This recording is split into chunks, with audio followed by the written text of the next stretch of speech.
মুহূর্তে আমাদের সঙ্গে রয়েছেন বিজেপির রাজ্য সভাপতি সুকান্ত মজুমদার, কেন্দ্রীয় প্রতিমন্ত্রী সুকান্ত মজুমদার। সুকান্ত বাবুর কাছে প্রথমেই যাব। সুকান্ত বাবু, রিপাবলিক বাংলায় আপনাকে স্বাগত। প্রথমেই প্রশ্ন করব, বিজেপির বহু কর্মী ঘর ছাড়া, বহু কর্মী বাড়ি ফিরতে পারছেন না, সন্ত্রাসের পরিবেশ, বোমা উদ্ধার হচ্ছে, এদেরকে কিভাবে আপনারা ঘরে ফেরাবেন? সংগঠনের তরফ থেকে কি করবেন? আপনি ব্যস্ত, তাই ছোট্ট একটা প্রশ্ন করে আপনাকে ছাড়বো, কিভাবে এদের ঘরে ফেরাবেন? দেখুন, এই মুহূর্তে আমাদের সংগঠনের কর্মীরা, আমাদের সংগঠনের নেতৃত্ব, তারা সংগঠনেই আছে। সংগঠন ছেড়ে কেউ যায়নি। আমাদের শুধু সুরক্ষা দিতে হবে। সুরক্ষা দিলে পরেই আমরা আবার ঘুরে দাঁড়িয়ে লড়াইটা দিতে পারবো। এবং আমি বারবার যেটা বলছি, 146টি বুথে, বিধানসভাতে বিজেপির 40%-এর বেশি ভোট আছে। এবং সেটাকে যদি আমরা 35-এ নামিয়ে আনি, 35% ভোট মানে হচ্ছে বিজেপির যথেষ্ট ভালো ভোট। সেই ভোট যদি আমরা দেখি, 205টি বিধানসভায় বিজেপি 35% ভোট পেয়ে আছে। এটাকে যদি আমরা বাড়াতে পারি তাহলে সরকার আমাদের হবে, এবং সেটা খুব কঠিন কাজ নয়। বেশ, অনেক ধন্যবাদ সুকান্ত বাবু, আপনি ব্যস্ত স্কেডিউলের মধ্যে আমাদের সময় দিলেন, অনেক ধন্যবাদ। ফিরবো আলোচনায়। প্রশ্ন করব, এই রাজ্যে যদি চাকরি না করা যায়, ব্যবসা না করা যায়, রাজনীতি না করা যায়, কি করা যাবে? কি করা যাবে? আপনি কিভাবে আমাদের বাড়ি চালাবো, আমাদের ঘর চালাবো, কি করবো এই রাজ্যে? নাকি রাজ্য ছেড়ে চলে যেতে হবে? আমার সঙ্গে এই মুহূর্তে যে অতিথিরা রয়েছেন, বিমল শঙ্কর নন্দ রয়েছেন, বিজেপি মুখপাত্র রয়েছেন, সমীর চ্যাটার্জি অধ্যাপক রয়েছেন, দেবাশিস ঘোষ রাজনৈতিক বিশ্লেষক, অরিত্র দত্ত বণিক রয়েছেন, অভিনেতা, সুপর্ণ মৈত্র রয়েছেন অর্থনীতিবিদ, এবং ডক্টর শান্তরূপ দে রয়েছেন আমাদের সঙ্গে স্কাইপে। প্রথমেই যাব সমীর বাবুর কাছে। সমীর বাবু, আপনাকে আমি খুব সাধারণ একটা প্রশ্ন করছি। আপনি একটু আগেই দেখলেন, পরপর বেশ কয়েকটা ছবি দেখালাম, প্রত্যেক ক্ষেত্রেই আপনি এটা বলতে পারেন, তৃণমূলের ওপরেও তো অনেক হিংসা হচ্ছে, তৃণমূলের অনেক কর্মীও মারা যাচ্ছেন, বাড়ি ছাড়া হচ্ছেন, হলো কার দায়? দেখুন, 34-এর সরকারের 3টা গুণ: অপশাসন, অনুন্নয়ন এবং মানুষ খুন। এই হলো 3 গুণ। আমরা দেখেছি, আমরা কোনো সময় সন্ত্রাস এবং খুন খারাপির রাজনীতি বিশ্বাস করি না বলেই আমাদের মুখ্যমন্ত্রী মমতা বন্দ্যোপাধ্যায় তার ত্যাগ তিতিক্ষার সংগ্রাম শুধু নয়, লড়াই, তার মাথায় শত শত, অনেকেই মাথার ডান্ডা মেরেও ফাটিয়ে দিয়েছে। এবং রাইটার্স বিল্ডিং থেকে আপনারা জানেন যে তাকে চুলের মুঠি ধরেও বের করে দিয়েছে। তার গায়ে শত আঘাত থেকেও তিনি যখন একজন ভারতবর্ষের নয়, তিনি বাংলার প্রথম মহিলা মুখ্যমন্ত্রীর আগেও তাকে যেভাবে লাঞ্ছনা, বঞ্চনা, গঞ্জনা সহ্য করতে হয়েছে, শাসক হয়েও তার প্রথম কথা ছিল রাইটার্স বিল্ডিংয়ে যেদিন তিনি শপথ নিলেন 13ই মে 2011, তিনি পরিষ্কার বলেছিলেন, বদলা নয়, বদল চাই। আমরা এই রাজনীতিতেই, অর্থাৎ হিংসামুক্ত রাজনীতি বিশ্বাস করি। কিন্তু যে ঘটনা সামনে আপনি দেখাচ্ছেন, অবশ্যই আপনি আঙুল তুলবেন শাসক দলের দিকে, কিন্তু আমি মনে করি এক হাতে তালি বাজে না। কাউকে যদি আঙুল তুলতে হয়, একটা আঙুল আপনার দিকেও থাকে। আমি শাসক দলের দিকে আঙুল তুলছি না সমীর বাবু, আপনি বললেন তো, বেশ খানিকটা বললেন। আমি একটা কথা বলি, আপনি ভুল বুঝছেন। আমি শাসক দলের দিকে প্রশ্ন করছি না, শাসক দলের কর্মীরাও তো আহত হচ্ছেন। আপনার ইঙ্গিত তৃণমূল কংগ্রেসের দিকে না, তাই জন্য শাসক দলের কর্মীরাই আহত হচ্ছেন। ধরে নিলাম বিজেপির কেউ আহত হননি, শাসক দলের কর্মীরাই, কর্মীদের উপরে অ্যাটাক হয়েছে, দায় কার আমাকে বলুন? আমি চাই এদের সুরক্ষা দেওয়ার দায় কার আমাকে বলুন? আমি একমত। সুরক্ষা যেমন আপনি আলোচনা করছেন, মানুষের কাছে প্রচার করছেন, প্রশাসনের যেমন দায়, যেমন রাজনৈতিক শাসক দলের দায়, তেমনি বিরোধী দলের দায় কোনো অংশে কম নয়।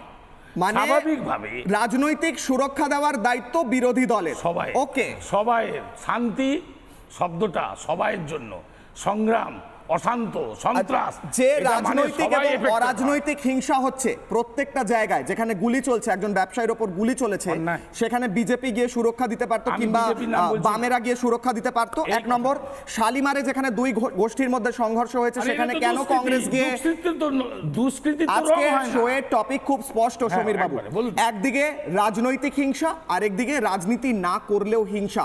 আমার প্রশ্ন তৃণমূল বিজেপি এই বিষয় নয়, আমার প্রশ্ন হচ্ছে পুলিশ এখানে কেন ব্যবস্থা নিতে পারছে না? কারেক্ট, আমি আপনার সাথে একমত।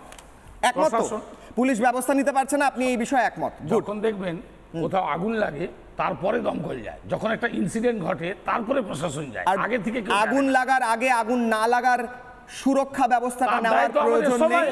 তার দায়িত্ব একা কারো নয়, এটা তো কোনো রাজনৈতিক। আইবি রিপোর্ট আছে আপনাদের, ইন্টেলিজেন্স আছে, পুলিশের ইন্টেলিজেন্স আছে, কোথায় দুষ্কৃতি রয়েছে সেই খবর আছে, কোথায় গুলি চলতে পারে, কত বন্দুক ঢুকলো, সম্ভব নয়। ফিরহাদ হাকিম যেমনটা বলেছিলেন যে জনসংখ্যা বেড়ে গেলে ভায়োলেন্সও বাড়বে, তাই না তো? না, শুধু তাই নয়, এগুলো লক্ষ্য রাখতে হবে প্রশাসনকে। এটা আপনার সাথে আমি একমত। নিশ্চয়ই মমতা বন্দ্যোপাধ্যায়ের প্রশাসন অত্যন্ত দক্ষতার সাথে খুব এবং effective। অ্যারেস্টও হয়েছে, নিশ্চয়ই অ্যারেস্ট হয়েছে। বেশ, অনেকটা বললেন সমীর বাবু। বলুন বলুন এবার বিমল বলুন দা। সবাই আগুন লাগলে দমকল যাবে, পরে তার আগে একদম দেখবে না যে ওখানে আগুন লাগার পরিস্থিতি আছে কি নেই, অগ্নি নির্বাপন সেখানে ব্যবস্থা লোকজন আছে বেরোতে কিনা। পারবে কিনা, নাকি ধোঁয়ায় মরে যাবে, সেগুলো দেখার দরকার নেই। আগুন লাগলে গিয়ে নিভিয়ে দিয়ে আসবো। এই যদি এ রাজ্যের প্রশাসন চলে যাওয়া হবে তাই হয়। পুলিশ কোথাও গোলমাল হলে পুলিশ যাবে, তার আগে গোলমাল হবে কি না সেটা পুলিশ দেখবে না। পুলিশের ইন্টেলিজেন্স নেটওয়ার্ক বলে কিছু থাকবে না। যত ক্রিমিনালগুলো দলের সাপোর্ট নিয়ে চারদিকে ঘুরে বেড়াবে, তারপর যা হবে তাই হবে। এই যদি প্রশাসন চলে ঠিক, কিন্তু সমীর ঠিক বলে ফেলেছে, মানুষ মাঝে মাঝে ঠিক বলে ফেলে, ও একদম ঠিক বলেছে। এ রাজ্যের প্রশাসনটা এটাই চলছে।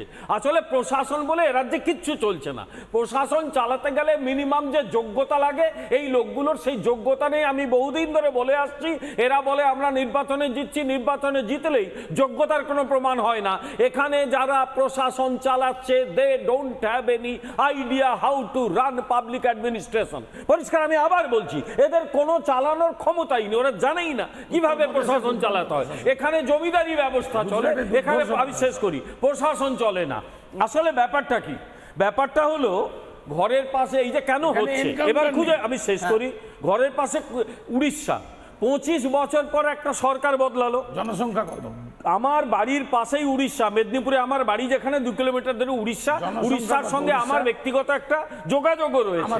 আমি শেষ করি একটু। 25 বছর পরে সরকার বদলালো, কেউ কাউকে একটা চড় মেরেছে। বরং দেখা গেল যেদিন নতুন সরকার গঠন হয়েছে, পুরনো মুখ্যমন্ত্রী এসে সেই অনুষ্ঠানে যোগ দিলেন, শপথ গ্রহণ অনুষ্ঠানে অসম্ভব সুন্দর নজির তৈরি করলেন। বেশ, সমীর বাবু বলছেন আপনাদের দায় আছে শান্তি ফেরানো। আমি বলছি। কেন এরকম হিংসা হবে? আপনারা কেন হিংসা করছেন? আসলে কি হয়েছে কেন বলে উস্কানি দিচ্ছি। দিচ্ছেন আপনারা? আমি আবার পুরোপুরি তৃণমূলের কথা বলছি না। এই এন্টায়ার সিস্টেমটা that was created by the left. কেন? লেফট আমলে আমার মনে আছে ঠিক এই জিনিসই নির্বাচনের সময় কিছু লোক বেরিয়ে পড়লো। হতো কি নির্বাচন? বেরিয়ে সেটা শেষ করি। নির্বাচনটাই হতো লেফট কি? আমলে যা হতো তোমরা তা তুলে দিয়েছো, হায় হায়। তবু কিছু হতো তোমরা সেটাও তুলে দিলে। 100% সেন্ট্রাল সিপিএম এর মেধাবী ছাত্রছাত্রী তো তোমরা, 100% সিপিএম এর স্কুল থেকে পড়া জিনিস তো, আর কি করব? ফলে যা হতো আমরা দেখেছি। আমার মনে আছে একবার সল্টলেকে একটা পুরসভার নির্বাচন দেখার একটা দুর্ভাগ্য হয়েছিল। সেখানে সুনন্দ সান্যালের মতো লোকের ধুতি খুলে দিয়েছিল সিপিএম এর ক্যাডাররা, কারণ সেখানে প্রতিবাদ করেছিলেন অন্যায়ের।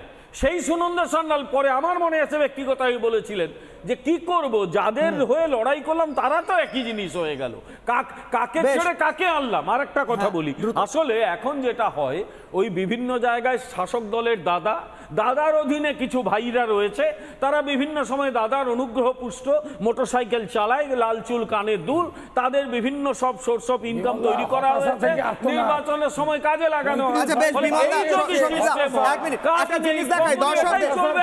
বেশ